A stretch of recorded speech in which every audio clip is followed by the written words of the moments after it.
আমরা আইনের চাবুক মেরে ওই ভোটকে ভাঙবো। ফুরফুরা হাই মাদ্রাসার হাই ভোল্টেজ নির্বাচনে ক্ষমতায় থাকা শাসক দল তৃণমূল কংগ্রেসকে পরাজিত করে ৬-০ ফলাফলে জয়ী হয় সিপিআইএম এবং আইএসএফ সমর্থিত জোট গণতান্ত্রিক প্রগতিশীল ফ্রন্ট। ফুরফুরা হাই মাদ্রাসার জয় থেকেই লোকসভা ভোটের জন্য প্রস্তুত নওশাদ সিদ্দিকীর আইএসএফ। হাই মাদ্রাসার ম্যানেজিং কমিটির ভোটে জেতা প্রার্থীদের সংবর্ধিত করে সাংবাদিক সম্মেলন করে শাসক দলের দিকে দিকে পরাজয়ের হুঙ্কার দিলেন আইএসএফ বিধায়ক নওশাদ পার্লামেন্টে পাঠাবে এবং মমতা ব্যানার্জির ভাইপো তথা বর্তমান এমপি অভিষেক ব্যানার্জি মহাশয়কে পরাজিত প্রাক্তন এমপি করে কালীঘাটে পাঠাবে। তো কালকে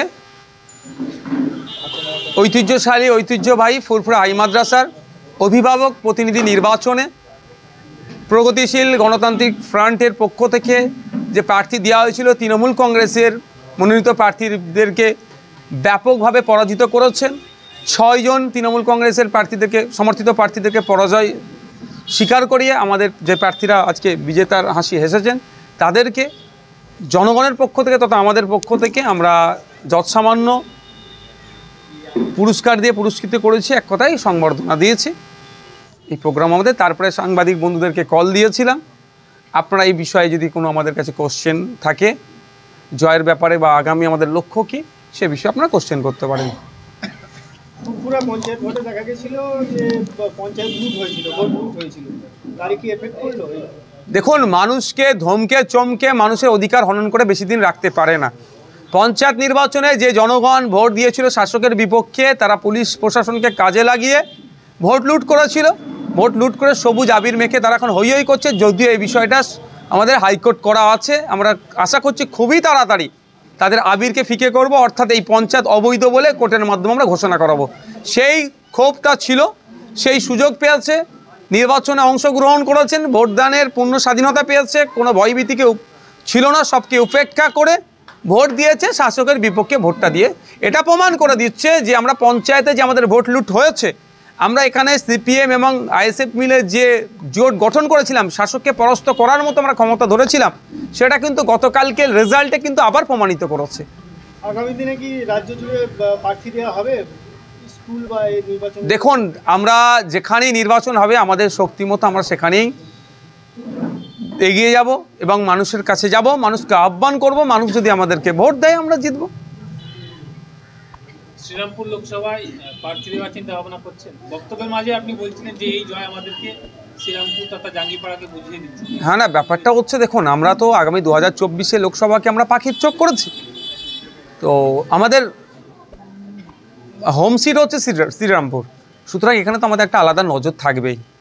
তো আজকে আমাদের ধরুন এটা একটা প্র্যাকটিস ম্যাচ ছিল, আমরা প্র্যাকটিস ম্যাচে যথেষ্ট ভালো রেজাল্ট করেছি এবং শাসককে এক কথায় সারা রাজ্য জুড়ে কাঁপুনি ধরিয়ে দিয়েছে ফুরফুরা হাই মাদ্রাসার অভিভাবকরা এবং ফুরফুরা অঞ্চলে যারা নেতৃত্বরা, যাদের প্রচেষ্টায় এই রেজাল্ট হয়েছে।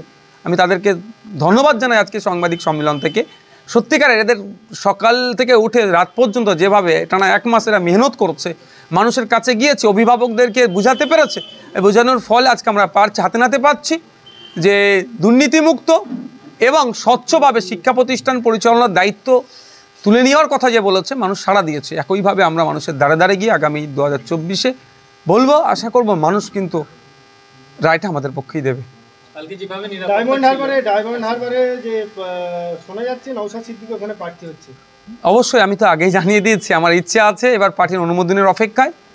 আমি মানুষের রায় নিয়ে, মানুষের দোয়া আশীর্বাদ নিয়ে ডায়মন্ড হারবার লোকসভাতে কন্টেস্ট করবো। ডায়মন্ড হারবারের মানুষের যে পরাধীনতার শিকলে আছে, বলার স্বাধীনতাটুকু পর্যন্ত ওখানকার মানুষের ঠিকঠাক নয়, সেটাকে ফিরিয়ে আনার জন্য আমি আমার সর্বোচ্চ দিয়ে লড়াই করব।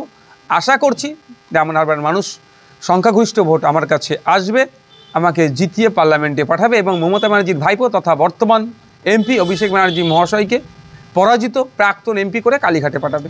আপনাকে কি ওখানে একটা ভয় ভীতি তৈরি হয়েছে আপনার উপর যে আপনি এখানে দাঁড়ালে অভিষেক ব্যানার্জি হেরে যেতে পারে, এরকম একটা কথা শোনা যাচ্ছে আপনাদের তরফ থেকে? না, আমি বাঘও নয়, ভাল্লুকও নয়, আমি একজন মানুষ, গণতন্ত্রের প্রিয় মানুষ, গণতন্ত্রে বিশ্বাসী, মানুষের মতামতের উপরে বিশ্বাসী। সুতরাং এখানে খেয়ে নেওয়ারও কোনো ভয় নেই, আছড়ে দেওয়ারও কোনো ভয় নেই। কেউ যদি ভয় পেয়ে থাকে আলাদা জিনিস। তৃণমূল সূত্রে খবর যে ওকে ওখানে দাঁড়াতে বারণ করা হচ্ছে, ওনাকে অন্য জায়গায় দিতে বলা হচ্ছে, কিন্তু উনি ওখানেই দাঁড়াতে চাইছেন, অভিষেক বন্দ্যোপাধ্যায়। কি ওনার- বলবেন, এটা কি কারণে হতে পারে? ওনার নিশ্চিতভাবে কনফিডেন্স আছে, সেই জন্য উনি দাঁড়াতে চাইছেন। তবে হ্যাঁ, ওনার পায়ের নিচে কতটা মাটি শক্ত 2024 সেটা দেখা যাবে। আমি তো মনে করছি উনি ওখানেই দাঁড়াক, ওনার দলের কে কী ওনাকে পরামর্শ দিচ্ছে সেকে উপেক্ষা করে গণতন্ত্রকে রক্ষার জন্য অভিষেকবাবু এগিয়ে আসুক। যে ডায়মন্ড হারবারের মানুষ গণতান্ত্রিক প্রক্রিয়ায় মতামত প্রদান করুক, অভিষেক ব্যানার্জি মহাশয়ের কতটা গ্রহণযোগ্যতা আছে বা তার দল কিভাবে মানুষকে কতটা শোষণ করেছে বা শাসন করেছে সেটাও পরীক্ষা করুক। কালকে ভোটে যেভাবে নিরাপত্তা দেখা গেছে এবং নিরপেক্ষ ভোট হয়েছে, সেক্ষেত্রে কি এভাবে নিরাপত্তা দিয়ে সব জায়গায় ভোট করলে কি রেজাল্ট পাল্টে যেতে পারত? অবশ্যই পুলিশ যখন ভুল করে তার আমরা সমালোচনা করি। পঞ্চায়েত নির্বাচনে পুলিশের ভূমিকা নিয়ে সমালোচনা করেছি।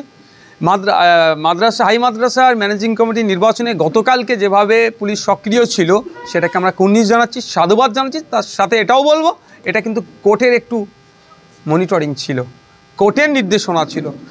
যে তৎপরতা পুলিশ দেখিয়েছে ওই তৎপরতার সাথে পশ্চিমবাংলার যে কোনো জায়গায় ভোট হলে যে কোনো চ্যালেঞ্জ, যত বড়ই চ্যালেঞ্জ হোক না কেন, আইএসএফ নিতে প্রস্তুত আছে এবং শাসককে পরাস্ত করার জন্য 100% দেবে পরাস্ত করার জন্য, এবং রেজাল্টও আইএসএফের পক্ষে আসবে, শাসকের বিপক্ষে যাবে। আগামী দিনে কি ভাবছেন, আইএসএফের তরফ থেকে সারা রাজ্য জুড়ে পাঠিয়ে দেওয়া? না, সম্ভব নয় এই মুহূর্তে, এই জায়গায় আমরা পৌঁছাইনি। যে সমস্ত জায়গাগুলোতে আমরা প্রার্থী দেব তার যে কটা জায়গা বাকি থাকবে যেটা দ্বারা ধর্মনিরপেক্ষ বিজেপি এবং তৃণমূলের বিরুদ্ধে সামনের সারিতে থেকে লড়াই করছে, সেই জায়গাগুলোতে আমরা সেই দলগুলোকে আমরা সহযোগিতা করব, সাপোর্ট করব। আর বলছিলেন যে কোঅপারেটিভ ব্যাংক এবং আরও বিভিন্ন স্কুলে আপনারা এই জাঙ্গিপাড়া ব্লক, যেহেতু জাঙ্গিপাড়া ব্লক ফুরফুরা অঞ্চলের বেশ কিছু জায়গায় নির্বাচনকে দীর্ঘদিন ধরে আটকে রাখা হচ্ছে, ওই মনোনীত দিয়ে সিলেকশন করে চালানো হচ্ছে, ইলেকশন কোনো হচ্ছে না। যেমন কোঅপারেটিভ ব্যাংক আছে আমাদের এতে রামপাড়াতে, ওখানের অনেক প্রপার্টি ছিল, কিন্তু দুঃখের বিষয় সেটা আজকে এক প্রকার ব্যাংকটা ধ্বংস হতে চলেছে, দুর্নীতি হয়েছে। দুর্নীতিমুক্ত হওয়ার জন্য আমরা সেখানে আগামী দিনে আমরা কন্টেস্টে যাব, মানুষের কাছে যাব। মানুষ যদি রায় আমাদের পক্ষে দেয় চালাবে। সামান্য একটা উদাহরণের হিসাবে বলছি, ওখানে যেভাবে লোন দেওয়ার নামে দুর্নীতি হচ্ছে এটাকেও জনমানুষে আনা দরকার। একজনের বাৎসরিক ইনকাম 3.5 থেকে 4 লাখ টাকা, খোঁজ নিয়ে পাচ্ছি তাকে নাকি প্রায় 30 থেকে 40 লক্ষ টাকা লোন দিয়েছে। কোন আইনের বলে দিয়েছে, কার সুপারিশে দিয়েছে, কার টাকাটা দিয়েছে, এগুলো তো জানা দরকার। এইগুলোর জন্যই আমাদেরকে কমিটির মধ্যে আসা দরকার। আমাদের মিনস মানুষকে আসা দরকার, যারা জনগণের কথা ভাববে, সোসাইটির কথা ভাববে, ওই কোঅপারেটিভ ব্যাংকের কথা ভাববে, তাদেরকে আমরা জিতিয়ে ওখানে পাঠাবো। পুরো ভোট ভেঙে কি আবার আপনারা দখল নিতে যাচ্ছেন? বক্তব্য যেটা আমরা তালা ভেঙে দখল নেওয়ার পক্ষে নয়, বোর্ডকে হাতুড়ি দিয়ে ভেঙে দখল নেওয়ার পক্ষে নয়। আমরা আইনের চাবুক মেরে ওই বোর্ডকে ভাঙবো, ওই ভোটকে ভেঙে গণতান্ত্রিক প্রক্রিয়াতে নির্বাচিত হয়ে আমরা আবির মেখে ওখানে পৌঁছাবো।